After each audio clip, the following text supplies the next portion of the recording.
All right, let's dive right into one of the most hidden and honestly fascinating mechanics of power in all of human history.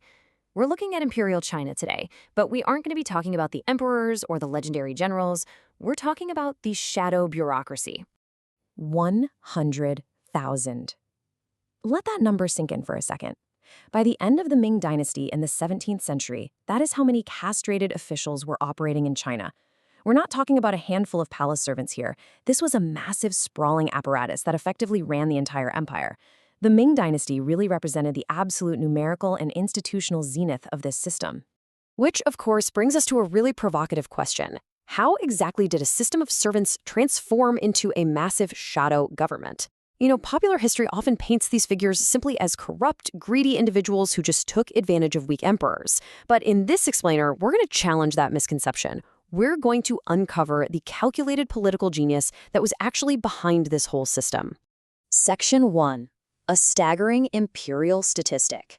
So this incredible peak of 100,000 eunuchs in the 17th century, it wasn't just a matter of scale, and it certainly wasn't a historical accident or some sudden lapse in judgment by the rulers.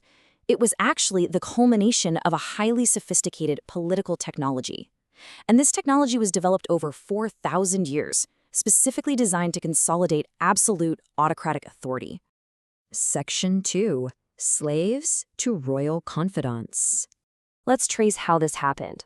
If we jump way back to 2000 BCE, castration was actually a brutal punishment. It was literally one of the 5 punishments in ancient China, mostly inflicted on prisoners of war.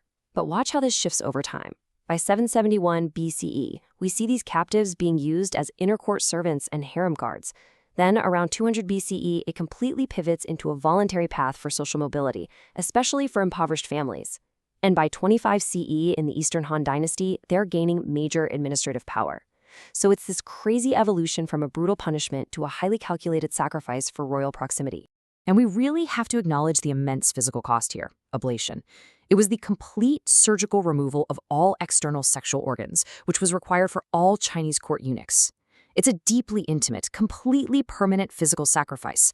But for a lot of impoverished families at the time, it was this desperate trade-off, right? Sacrificing their child's reproductive capability for a real chance to escape crushing poverty and maybe eventually wield vast geopolitical power right inside the imperial court. Section 3. Bureaucracy versus autocratic power. Okay, to really get this, we have to look at the fundamental tension of the era. It's basically a heavyweight title fight. On one side, you've got the Confucian scholar officials. They represent the institutional will of the state, the outer court. On the exact opposite side, you have the imperial eunuchs, and they represent the emperor's unconstrained personal will, the inner court.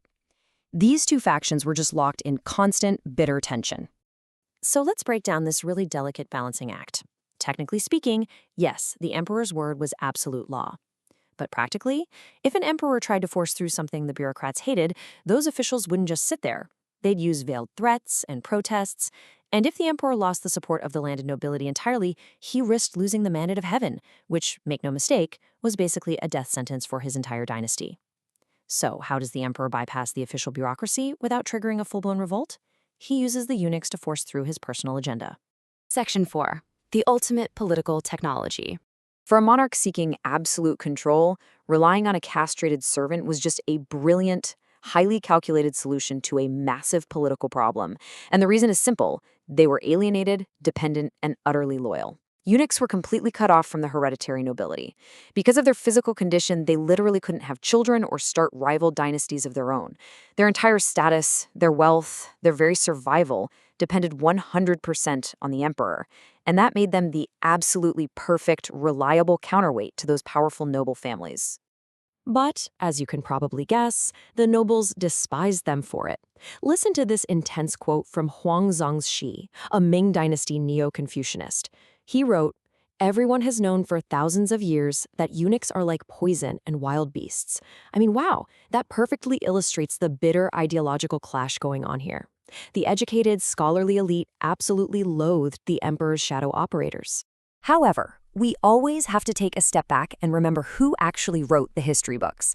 In imperial China, the Confucian officials were the exclusive court historians. By law, only they could hold that role. So think about it. They had every motivation in the world to paint their political enemies, the eunuchs, as these uniquely corrupt, greedy, villainous characters, while conveniently painting themselves as the ultimate models of virtue. It was essentially a smear campaign baked right into the official historical record. Section 5. The Ming Dynasty's Eunuchs. By the latter stages of the Ming Dynasty, the scale of this parallel government was just staggering. Like we said, up to 100,000 eunuchs were effectively running the empire. In administration, they were the ones collecting taxes and supervising industries.